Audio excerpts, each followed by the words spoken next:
All right, 3, 2, 1. I am so excited that we get to talk, Shannon. It's been a long one waiting for me. It's been like 2 months of anticipation for me, so I'm so excited that you are here. Well, I'm excited to be here too. Thanks for inviting me. Okay, so why YouTube? Oh gosh, why YouTube? I kind of fell into it. It was sort of accidental in the fact that I had a full-time job at a bank when I first started with YouTube, and it was just a little hobby thing that I was doing on the side with a group of friends, just making shows. And that was our thing for about 2 years. We weren't even making any money off of it or anything. We were just having fun doing it after our work days. Eventually, we signed a contract with a multi-channel network, and that was in the early days of my career back in like 2008.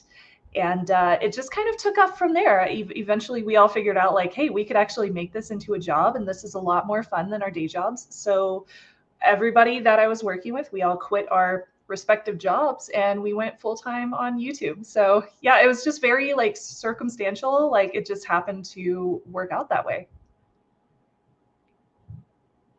Oh, you're muted. Sorry, I had to blow my nose. I sneezed again. All right, obviously Mel will edit all that out. Okay, so who all left with you on the YouTube exit, and are they still YouTubing? Yes, they are still YouTubing. At least most of them are. I started with the show. It's called Hack 5, HAK5. We're currently sitting at about 750,000 subscribers on our channel. It's a very niche audience, but it's had steady growth since we started. And we've talked about security and privacy since those early days. And all of us, when we figured out that YouTube could be a full-time job, 2 of the hosts out of the 4 people that were working at the company decided to continue on and keep on making videos and basically just really push it out as much as we could, push out different shows, push out a bunch of different types of videos. Like we have a news show, we have security and privacy tutorials and all sorts of good stuff like that. And we kind of just continue down that line. And now, 13 days later, myself and my original co-host are still doing YouTube, but we are both doing different things at this point because, trends change, jobs change. You want to make a change for your own life, but we're both still working together in different roles with the show that we originally started with. And both of us have been growing ever since then. I love that. Okay, so tell us about your channel and what is it that you do there? So my channel, my main one, because I'm on like 3 different ones, is called, I like to call it Morse Code. That's the title of the show that I do. And it's youtube.com/Shannon Morse. I do tech reviews and tutorials very in depth. And I answer a lot of questions from consumers about security and privacy. So I was able to take a lot of the learnings that I got from my Hack 5 channel and really turn them into something for consumers so that security and privacy online is not as scary because it can be very overwhelming. Mm-hmm. Yeah. Security is just one of those things that everyone needs. No one knows how to do right. And it's really confusing. It's Even if true. you grew up like in a totally like tech centric, like I have had the internet and a computer since I was 7 and I'm 36. So we're coming in 30 years of doing this. My dad even does this stuff for like the government. And so Oh, it's like, wow. it's super confusing even for me still and all this stuff. Like I've got all, oh my gosh, it's so many things. Why do you think it is that security is so hard? Well, I think a lot of it comes from perspective Mm-hmm. and kind of societal bias about what security and privacy entails. We watch like movies or TV shows that kind of feature people who do hacking as a profession, like they protect networks by going in and finding where all of the vulnerabilities are, Mm-hmm. and they might be deemed scary or they might be deemed as like magicians, like all this stuff that they do on a computer is super magical, when in reality all of it is very technical. And if you can learn the technical aspects of it, you can do it. And that's basically what I did. I'm the same age as you. I grew up with computers too, but I didn't learn about security and privacy until 2008. Yeah, when I started with Hack 5, like I fell into learning about this stuff and I became super passionate about it just because I learned how it works. And it kind of turned around my entire perspective of what a hacker is and of what a information security professional is. Seeing how they actually do it on the back end and understanding the technical aspects, I was like, oh, this isn't as scary as I thought it would be. I could actually teach other people how to do this stuff and like really break it down so anybody can understand it. And that's really been my goal with my channel. And I love that you do that because we need more of that, because once you know, you kind of know, and then it can snowball. And I think that's how I know I deal with that a lot with like social media space, where people are like, social media is so confusing. There's so much that you have to do. How do you keep up with all of it? I'm like, well, I got onto social media when it was MySpace. So like I have been able to be part of the gradual adding on of things that you have to do, all that kind of stuff. And the same kind of as with computers and tech. Like once you start, you go through the learning curve of the base, then it's just gradually updating your information along the way. Yeah, absolutely.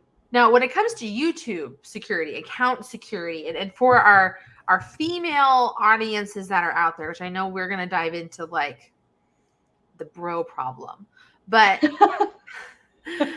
girl, I know we've got thoughts, but it's just one of those things that's like,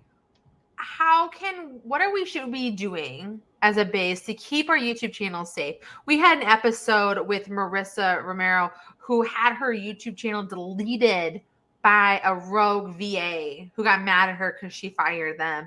You know, we had Liz Germain on who had to like basically like go into like black hacking, of that's even a thing, to find someone who's go through their IP address, send them a cease and desist order because of excessive harassment.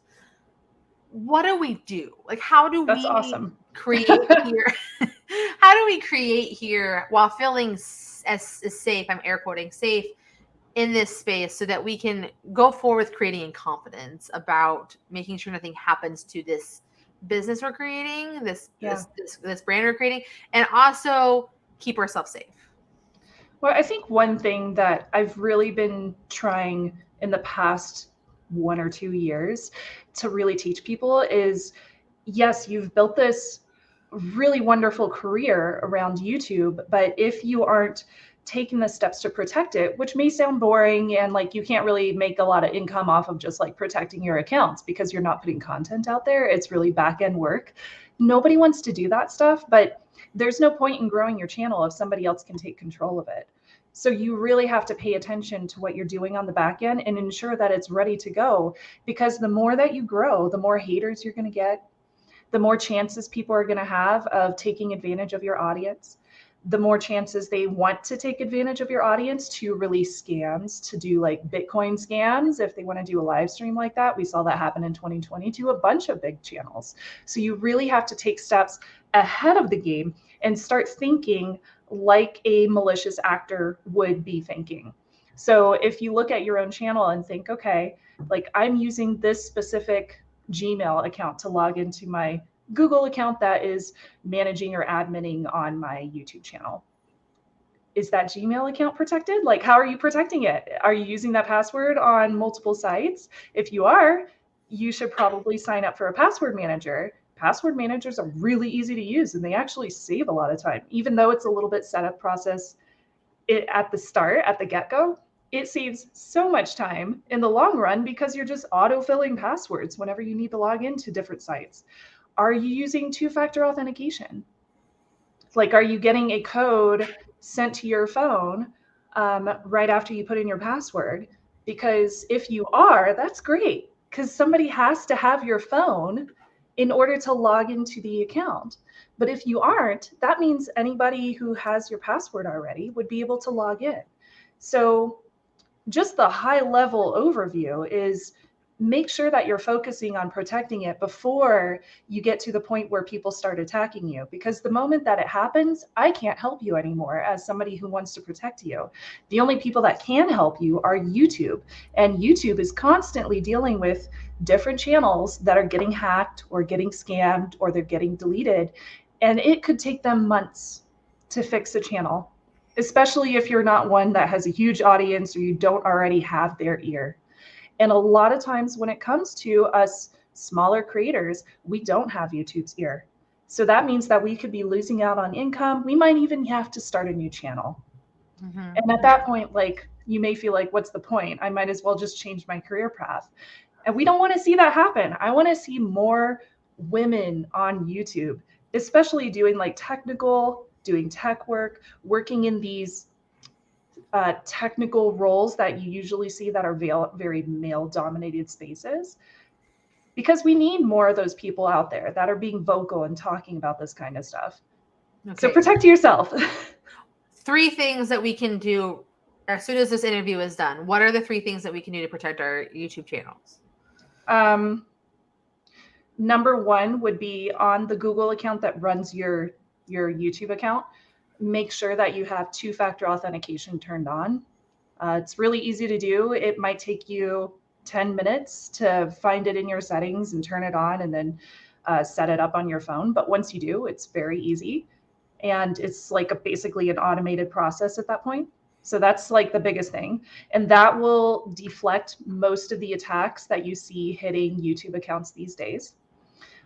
Number 2 would be whenever you're getting like sponsorship deals via email, make sure that they don't ask you to download any files. Just open them up in like Google Drive, because the browser will protect you better than your own operating system on your computer will. So if you just like stick any files that you receive over on Google Drive, which you can open with Google Drive or open with Google Files in your browser, that means that you're not downloading it to your computer. The moment you download something to your computer and open it, it could have hidden code like built into that file that could be used to download additional files to your computer without you knowing. And that could be a really scary thing.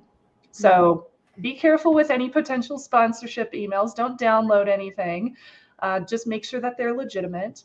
If you're unsure, you can always like look for that person on LinkedIn. You can contact a brand on social media to make sure that it's an actual legit thing. If it's not, they will just tell you. They'll be like, we don't know what this is. We don't know that person. Or maybe it's somebody that got fired. Like that person was let go last year. Like they don't work with our brand or our company anymore. So it's always really important to just do a little bit of research, make sure that it's legitimate. And I would say the third thing would be make sure that you're using different passwords on all your different sites and that those passwords aren't really easy to guess. Like you can memorize them if you want to. I don't have a lot of mental capacity to memorize all my passwords online. So I use a password manager, which means that I don't have to worry about like resetting my password constantly because the password manager memorizes it for me. And those are secure. Which one do you recommend? So for the longest time, I've been using LastPass. A lot of people stopped recommending it last year because they switched up their free option and they removed a lot of the features. I still use it though, because I've been paying as a customer for a long time. Part of the reason is because they do offer 2-factor authentication on the password manager as well, which is really cool because that's additional protection for all my passwords that I store there. But they also have like a family plan. So I was able to hook up my husband with a password manager as well. And that was really nice for us because we can share a lot of our logins back and forth for like Netflix and stuff like that. And we don't have to worry about like trying to type it in every single time. We can just share it over LastPass. Nice. Sounds very helpful. Okay. So one of the things that you deal with is not only are you a female creator on YouTube, which we know is rampant with bro culture, you're also a female, and I feel like an even more male-dominated space, which is technology and security. Talk to us about how you've been able to stay relevant and not just be the token chick in this space. Oh, I don't know if I'm still relevant. Am I?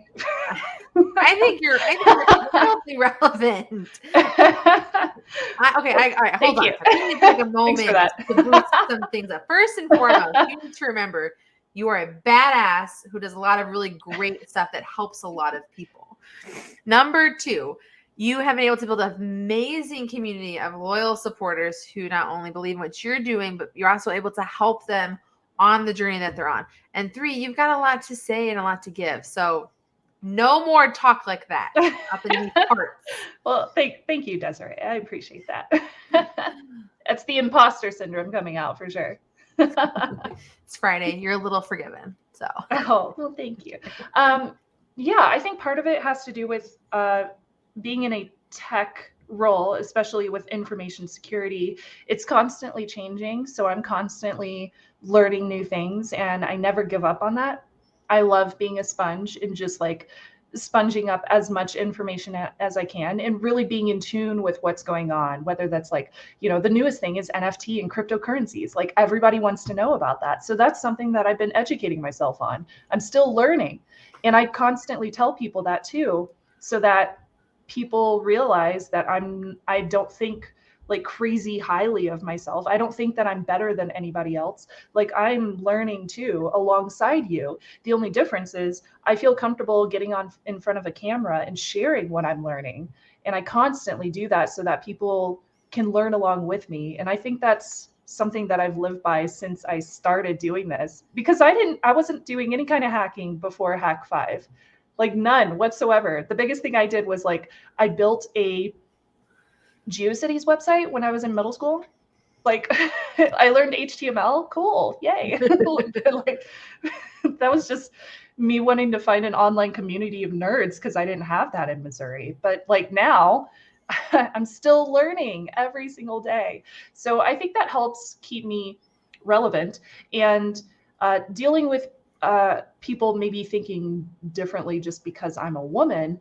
Another thing I've done ever since the beginning, and I don't know why, maybe it's just because like psychologically I was like, I have to do this. I have to prove myself. I wrote every single one of my scripts and I've done over 1,500 videos now over the course of my career.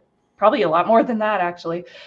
I've written every single one, whether that's a tutorial or a hacking segment or a review or whatever it might be. I always do my own work. I don't let anybody write my own scripts. Whenever I have a producer and they want to recommend something, I always say like, hey, that doesn't really sound like me. Like, what if I said it this way? Or if they want me to change something, I'll be like, okay, well, how about I put it in these words?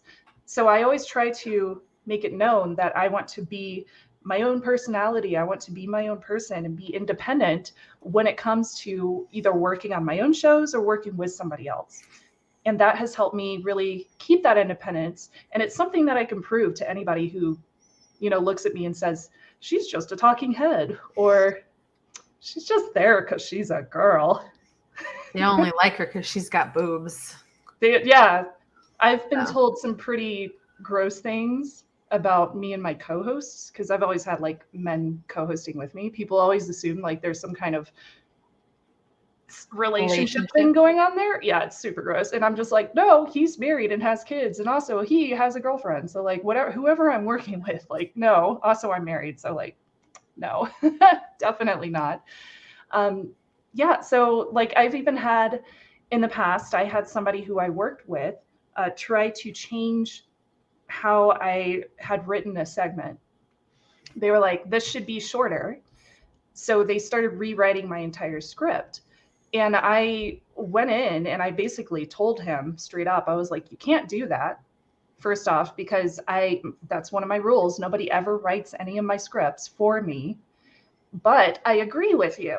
It can be shorter. Let me go in and change that. Let me fix it. Mm-hmm. Don't take that away from me, please. Thank you. Yeah. You and I had the awesome opportunity to meet at Vid Summit where, it's no secret. Like, it's just a lot of dudes at Vid Summit. And it makes sense. Like, it's run by Daryl Eves and Mr. Beast and Shawn Mendes. And it's not Shawn Mendes. That's not right. Anyway, Sean. And so Shonduras? Shonduras. There it is. Yeah. And so they bring a lot of dude power with them when they do things. Like Mr. Beast doesn't have women on his channel, and it's this whole sort of like cycle of that kind of creators. And so we got to meet because of awesome circumstances that led us together. And I've been following a lot of what you've been talking about, and especially based on the conversations we had about our frustration with how the YouTube creator community is so male dominated and they take over so many pieces of this space. Only about 11% of women end up in the trending on YouTube on a regular 11%. basis. Wow. I So didn't even know that. it's one of those things. It's like, it's very hard to be a female in general. But on YouTube, it seems to be this weird thing where it's like there's more male creators on the platform when consumption is 50-50 men to women. Yeah. One of the things that you recently had a whole like Twitter thought on that I wanted to kind of talk about and dive into some more was at the time of this recording, they just are starting to remove the dislike button from YouTube. Yay! Yeah, and so many people are like, I think this is a bad move, and high school stuff, the video's not bad, but you had a really insightful experience about how the dislike button can lead to harassment and like, what is it, like a dislike campaign where someone or a group of someone's gets together and they decide that they just don't like you because you've said something that offends them or you're just existing in their space. And they go and they just dislike in masses your videos, which hurts you with YouTube, hurts your video. And like you said in your tweet stream, you had like 4 videos that died because of what these people did, because of not liking what you said or something that you had produced. And the whole argument of like, well, how do I know if it's bad? That's not a reason to keep something that's hurting people. Yeah, 100%. So it's this idea. It's like, why do you think women have this extra layer of complication on the platform, especially when it comes to our male peers? Oh, wow. That's a really, really tough question to answer. I mean, I feel like a lot of it just comes from how society has perceived women as being lesser than for such a long, long time, long before I was born. And we're now seeing that we have these platforms available to us where we can make these things known, these problems that we've dealt with for years. There's like so many strange things that I've dealt with as a creator that I never even thought of growing up because creators didn't exist when I was growing up. They didn't exist for you when we were growing up. We just had like celebrities on TV. Yeah, I mean, it was MTV and it was MTV and camcorders. Like that's what we did. Yes, exactly. So for us, now we have these platforms and we're sharing like, no, hey, this is a problem and we've been dealing with it since we were kids. But by the way, you didn't know because we didn't have social media. Now everybody is like, oh, but is it really a problem or are you just making it up? Like that's something that I've constantly seen. So now we have like YouTube or we have TikTok or whatever the platform might be, where a lot of women are speaking their minds, including myself. We're expressing these views and where a lot of times we can back it up with data. Like I'll screenshot things whenever they happen just so I have the data. Like I've done an entire video about this kind of stuff, showing screenshots and showing emails and just showing like how people have this perceived bias. And sometimes you still get doubters who are just like, but really, like, does it happen that often? And I'm just like, yeah, basically every single day. Like this is just a part of how society perceives women as being lesser than. Therefore, there's other people out there who are also expressing their views at us because I guess they don't think that we see it. Maybe they don't think that we're paying attention. Like, but we see all this stuff every single day. And you have to have like a much thicker skin as a woman to deal with this stuff every day. And I wonder sometimes if, you know, men or people in the majority who have never experienced this before, or maybe they just experience it like on a one-off, like once in a while, if they saw this stuff happen every single day, if we would get change faster. That's a really heavy question. On the subject of change, what do you think it is that YouTube, in your opinion, should do or that could help do to help give more screen time, like equal screen time, more equal representation for women and men on the platform, especially when it comes to things like trending and suggested content? How could they make sure that, okay, if you're watching this Mr. Beast video or this other male creator video, you might also like this female creator's version that is in the same vein, in the same category, like what is it that you think they need to do to help with this? I'm hoping, and I don't know for sure, but I am hoping that YouTube and Google as a company, Alphabet, has considered putting more women in executive roles and putting more women in technical roles, because there are a huge swath of women who have, technical certificates, and they've been doing this work for decades, like longer than I have been doing this stuff with Hack5, like information security, for example. There's a lot of women who take on these roles and who have been working these jobs. But a lot of times you see this perception, maybe it's from a resume having the wrong name, or maybe it's because an HR manager looks at you and thinks that you're a woman, so therefore you may not be able to do this for as long, or maybe you're going to get pregnant and leave. Like there's always these perceptions that women aren't going to work as hard, we're not going to be as strong, we're not going to be able to take a criticism from a boss. Like there's all sorts of things that we are there's these assumptions that we have to deal with. And I hope that Alphabet is putting more women in these positions, because they do deserve to be there, especially if they've been doing this job for just as long as the men have.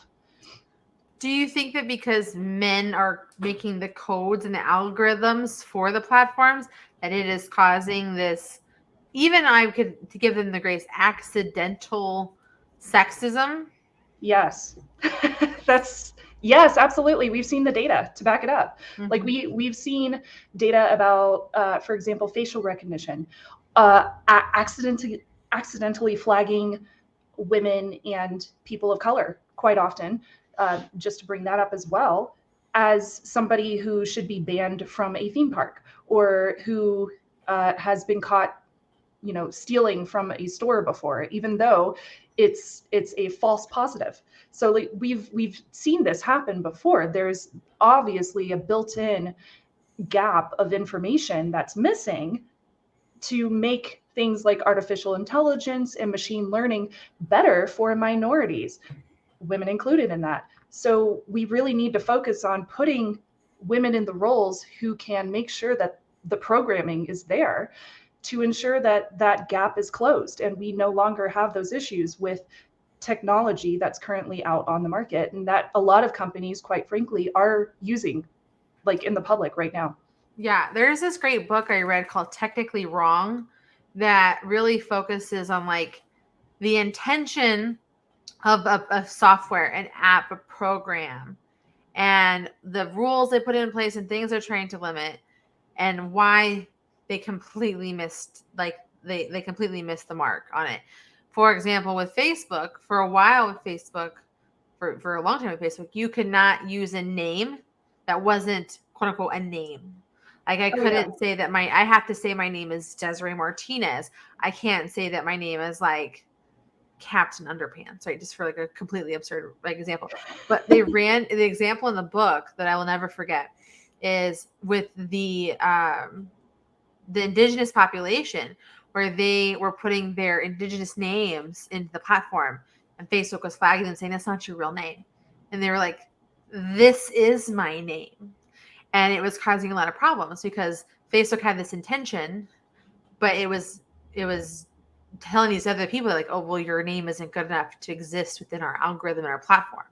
You ran into a lot of these kinds of issues where like a menstrual tracking app, this woman talked about, she wanted to find a menstrual tracking app just so she could regulate her period because she was having a lot of problems with regularity and stuff. It had nothing to do with procreation. In fact, she was in a same-sex relationship, and all of the apps that she kept finding were all about tracking your ovulation so that you could have kids. Yeah. And it was in this place of like, and she kept digging into it more and finding that like these apps were all made by men. And it's like, what the hell does a man know about a menstrual cycle or the reasons that women would want to do it beyond a gynecologist level of education or a medical profession? Like, it's just one of those things. And even there, like when you look at people who are funding different companies, a lot of times the people that are funding them are men. So obviously there's going to be some favoritism there, whether they realize that there's this ingrained this perception, or whether they realize that or not. So like a lot of times they will end up financing or using their money to back a male creator as opposed to a female creator, even though the woman might have a better idea, or maybe her idea is totally equal. Yeah, there's so many pieces and so many things that are missing. And even down to like this podcast exists because there weren't podcasts for women to highlight or be emphasized on, and the platform doesn't do a good enough job with helping in. All of the tools that we have to support YouTubers are run by male companies and don't have a lot of female representation, at least especially when this podcast started. So just a lot of like these cycles, like we have to fight through to break through to get it to be better. And it just kind of happens one at a time. And I think the best thing, and I'm sure that you might agree with me, is we as women creators, when it comes to YouTube, we have to show up and we have to show them that they're wrong. And we have to prove to them that like, not only do we have value, we're worth investing in and we're worth prioritizing.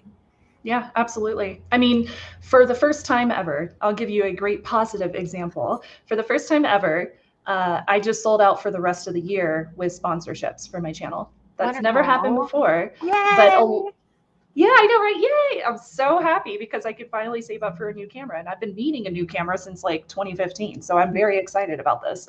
So I'm like, yay, cool! I can finally upgrade. But I think part of it has to come down to these companies.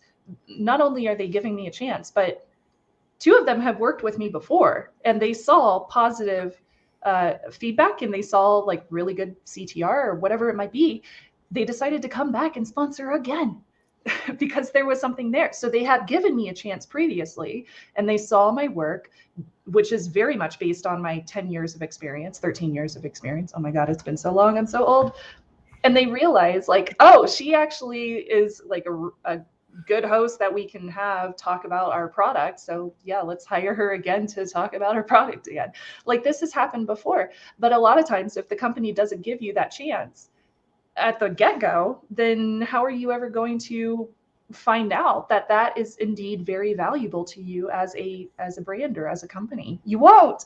So you really need to get over this perception, this assumption that women aren't going to offer you what you need in order to grow your business.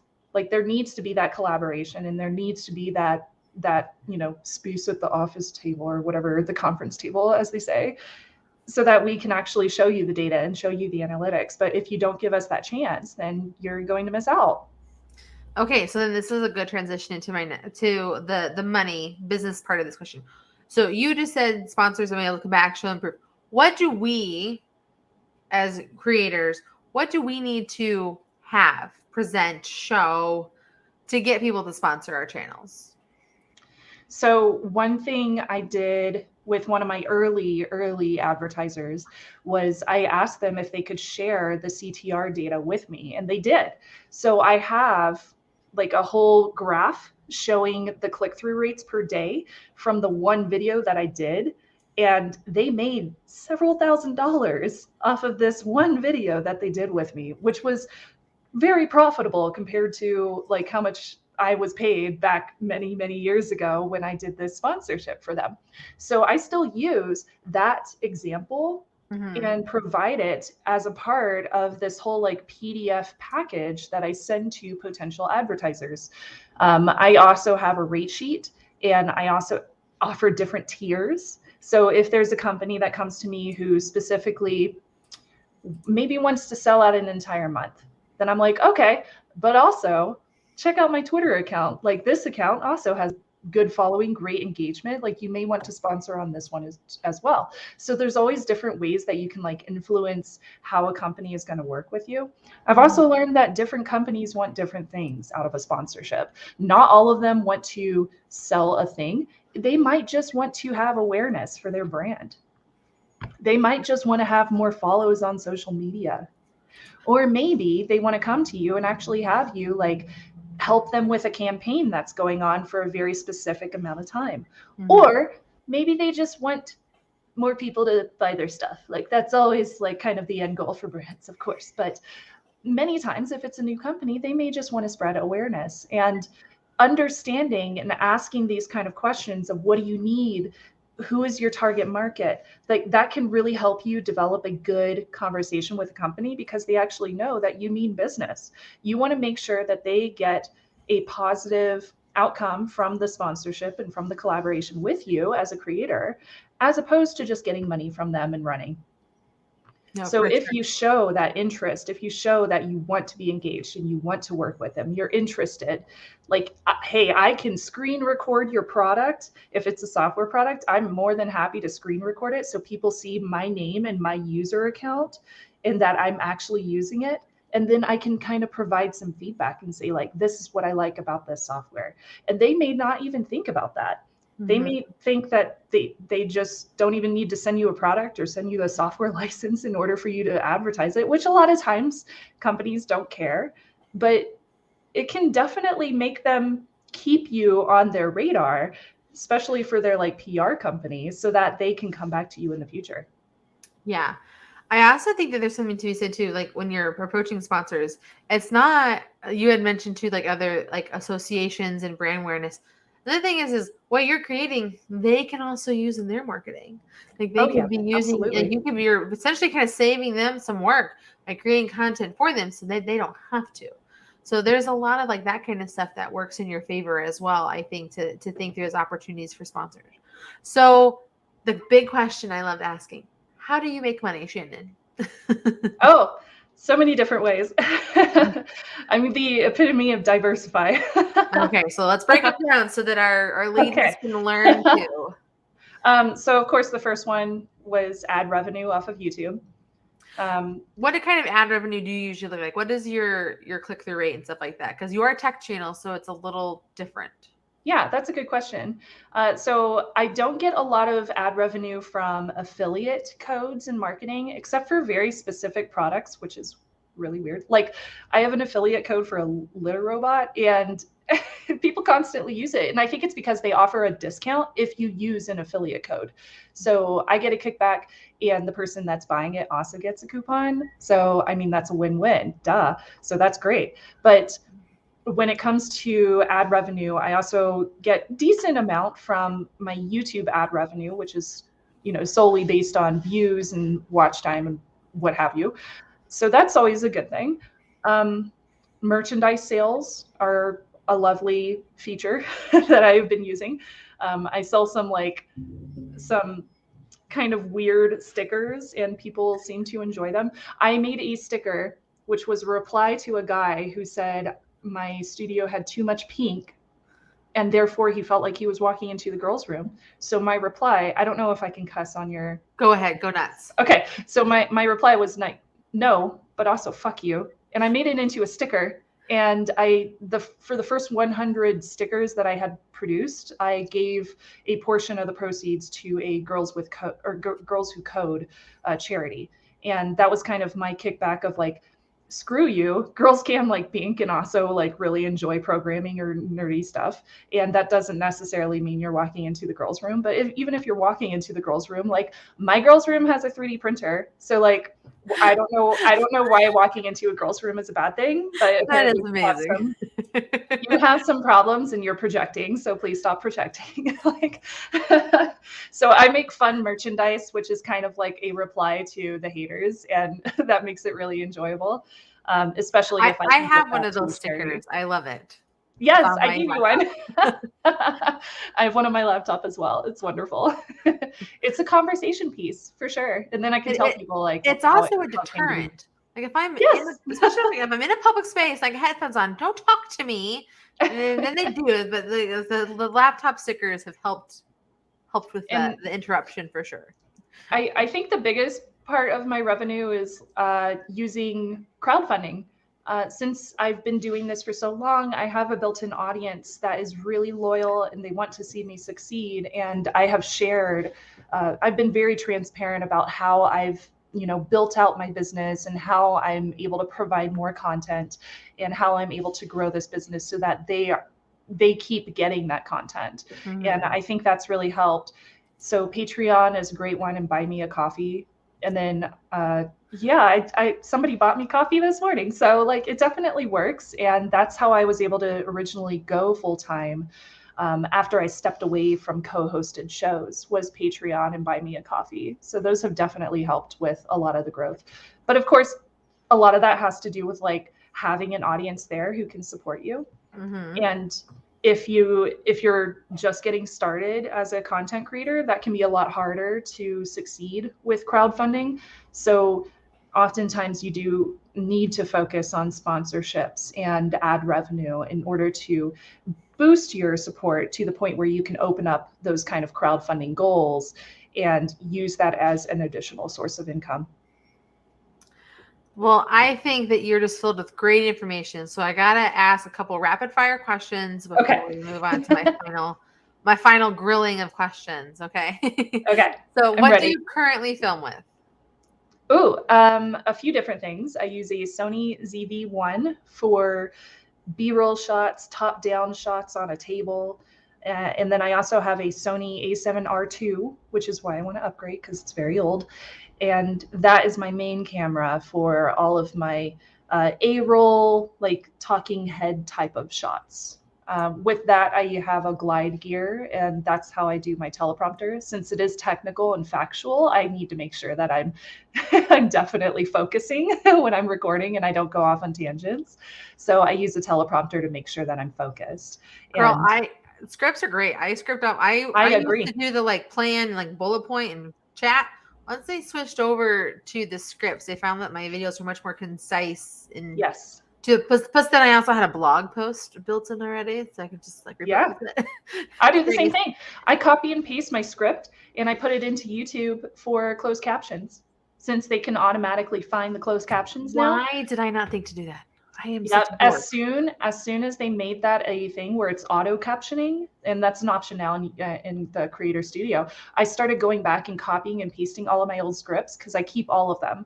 So I stored all of my scripts from the past decade. So every single one, I can always go back into my Google Drive and just grab it from my little archive folder and stick it in my old videos. And that does help with views. I've noticed that like people will turn on closed captions and they will use it. So it's really, really good for accessibility. I keep dabbling with the idea of multi-language, like working with the service that like takes your videos and dubs them. Because I mean, you work in tech and I work in social, and everyone needs it in all languages. So, and I get asked a lot too by the Hispanic and Latino community if I speak Spanish because of my name. I married into a Hispanic family, and so I have my name is Desiree Martinez, and a lot of people think I'm and I feel like I'm letting them down sometimes because I'm not. But I also, because I can't help them, I'm like, I'm so sorry. So I get that. And I think if you have the transcripts, that's a good way to start and help it out as well. Yeah, absolutely. Like I feel like that might actually make it a lot faster of a job to get done if you're working with a company to transcribe the content. That's not something I've actually thought of, but that would be really useful for like, there's a lot of folks from India who watch my videos, and I feel like that would be really helpful for them. Yeah. So stay tuned for Snubs and Multi-Language 2022 sometime. It's going to happen now. We used to use community subtitles for a lot of our stuff. We had a few people in our community on the Hack 5 channel who used to do a lot of subtitles for us, and they were always moderated. We could go in and check them, but YouTube turned that off, so we don't have that ability anymore. Oh, man. Get together, YouTube. Also, thank you for being awesome, YouTube. So who are some of your favorite female YouTube creators? Ooh, let's see. I have a series of like random ones. Amy from Amy's Crypt. She does investigations for ghosts. I love that. I know, she's so good. I follow Babs Beauty for makeup tutorials and makeup advice, especially if I'm shopping at Sephora. She's great. I love her. Who else? Gosh, Sarah Dishi is wonderful. Oh, there's a creator on TikTok. She goes by Not She Networks. Her name is Serena. She's wonderful. If you're into information security and you want to kind of understand this from a consumer perspective, but maybe you're dabbling in security, she's really great for kind of learning how a lot of people get their foot in the door for information security jobs. Another InfoSec creator that I love, her name is Alyssa. Alyssa has been doing a lot of speaking gigs. That's another way you can make money, actually, is doing speaking gigs, doing paid speaking gigs. Alyssa does a lot of work to kind of teach people about how important diversity is when it comes to information security and technology. So she's wonderful as well. And for tech, Sarah Dishi, she's wonderful. Really nice woman as well. So I've been enjoying chatting with her on Twitter. She's really cool. Who else? Oh, Desiree is wonderful. That one threw me for a second. Like, wait, what? Oh, who? You another person named Desiree that creates on TikTok? And if you're looking for somebody who's really into productivity and giving advice for how to kind of take control of your life, especially if it feels like it's in disarray, Michelle B, Muchelle, B as in boy, Michelle B. She's from Australia, and she makes some really good videos about how to organize your life, how to take control of it. If you feel like, everything's a mess, she's a really great source for information like that. I learned how to use Notion from Michelle B. I took all of her tutorial videos to learn how to use it, and I downloaded her template, and I paid her because people deserve to get paid for their work. Yes. And oh my God, like her videos have saved me so much time just teaching me how to use Notion. And now I use Notion to track so much of my work, and it has helped me like save so many hours. So thank you, Michelle B. I love you. Oh, wonderful. Who is a dream collaboration for you? Ooh, a dream collaboration. Oh, that's a tough one. Gosh, I don't even know. Maybe, oh gosh, what's this girl's name? So there's this Irish girl that I love watching because she does videos that are completely different from my videos. She does these videos about like minimalist and decluttering and stuff like that. She's great. I'll have to send you her name because I don't remember it off the top of my head, but she's wonderful. Oh, and another one. Oh, go ahead. Totally random one, but this girl named Bonnie, who goes by Queen of the Girl Geeks. She has a very small channel, but absolutely love her too. And she does videos about like candle reviews. And I feel like I talk about tech so often that I would love to collaborate with people that don't talk about tech, just so I can share like other passions that I have. I love that. No, it's all helpful. It's all important. It's all good to do.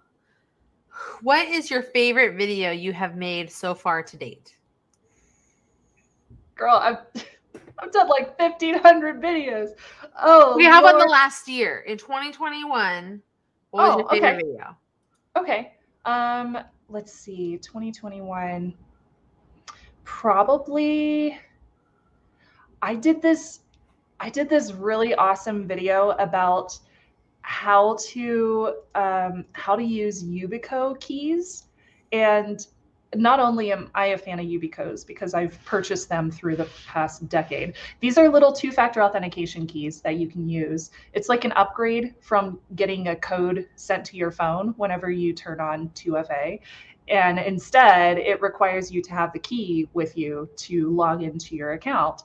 So, and you can set up like multiple keys on one account. So you can like keep one in your purse and keep one at your desk or whatever works for you, which is wonderful.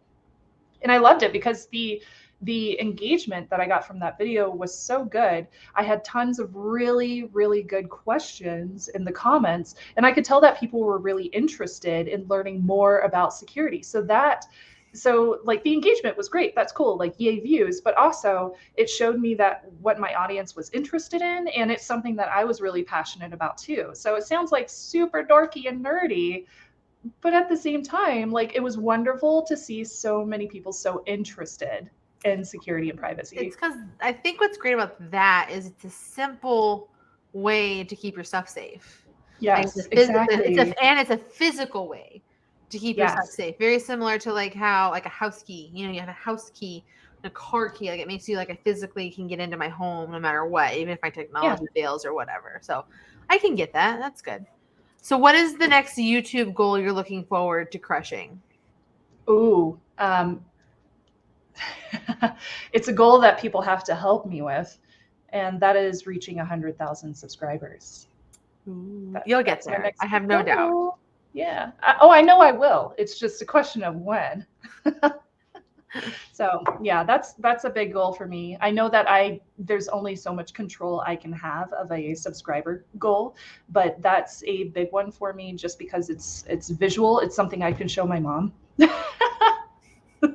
And she'll be like, "Oh wow, there's another digit I won there. an award for this." Yes. So I've earned a 100K trophy or award plaque before, but it was for Hack 5, and I do Hack 5 with other hosts. So for me, I would love to hit 100K on my own channel because that's a physical representation of the work that I've put in for the past decade. And it's also a physical representation of everything that I've learned and put into my channel as well. And it shows me that people actually find my technical videos appropriate and they find them valuable. So yeah, that'll be a big one for me. And I think that that's a good goal to have. And I'm no doubt in my mind that you're going to get there sooner than you think. So, all right. How can people find you on the YouTubes? YouTube.com/Shannon Morse, just like my name is spelled. Or you can I don't know, search Shannon Morse. I think I'm the only Shannon Morse on YouTube. So there you go. Do you think there's room on the platform for new creators? Oh, 100%. Yes. In fact, I have a teeny tiny channel that I don't tell anybody about. And I've just been growing it as a fun hobbyist channel, and I make a little bit of money off of it. So yes, there's a total space for it. You have to find your passion. If you're getting on YouTube just to make money, good luck. I will say just good luck to you. But if you're doing this because you enjoy teaching people things, or maybe there's a profession and you want to share your profession with other people, go for it, because that's a passion. Mm-hmm. But if you just want to get into it to get rich, good luck. I wish you lots of luck. Well, I am so grateful to have had the time with you today. I think that you just gave lots of great knowledge, and you're just a great more of you, please, on the internet. Please, just more of you. That's all I can say. More of you as well. I really appreciate it. And you had some really good questions. So that was really fun. I am here to spill the tea and ask hard questions. So I love it. Yes. That needs to be a shirt I make for myself. So I got my tea. I was ready. I got my tea too. So it's my afternoon Earl Grey English breakfast. So ooh, yum. I need the caffeine. I gotta get off here and go, Mom. I need the caffeine. So 100%. Yeah. All right. Well, thank you so much for your time, Shannon. I'm so grateful for you, and everyone listening. Remember, you are impossibly amazing. Until next time, we'll see you soon.